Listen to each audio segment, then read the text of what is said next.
So best practices.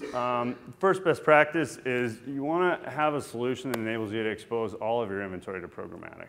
If your first end impressions are always being taken by the direct ad server, you want to say, all right, are we doing this to make sure that those orders are fulfilled? Or are we doing this to carve up inventory on a sponsorship basis? Or what is the strategy? Ask yourself that question.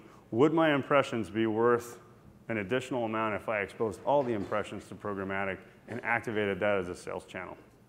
So concentrate on the orders and concentrate on selling in a way, in that way.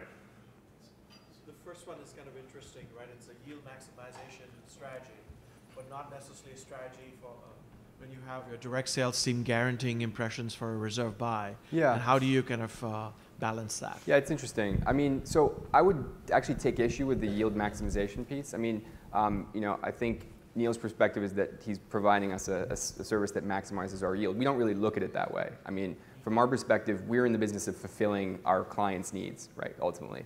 And so, we need an approach that allows us to take demand from an electronic source as well as from a direct source, because that's where the industry really is today.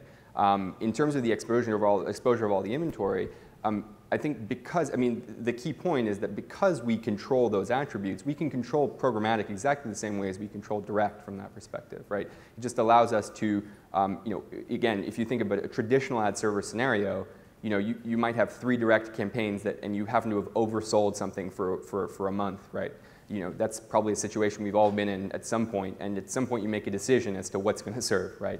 It's the same exact thing from that perspective. Then it becomes a price question and becomes an efficiency question. Obviously, the demand that we bring in electronically is more efficient to deliver. The pricing is different ultimately, but in many respects, it's actually the same. So, it's about exposing that inventory in an efficient way, not necessarily defining a remnant strategy.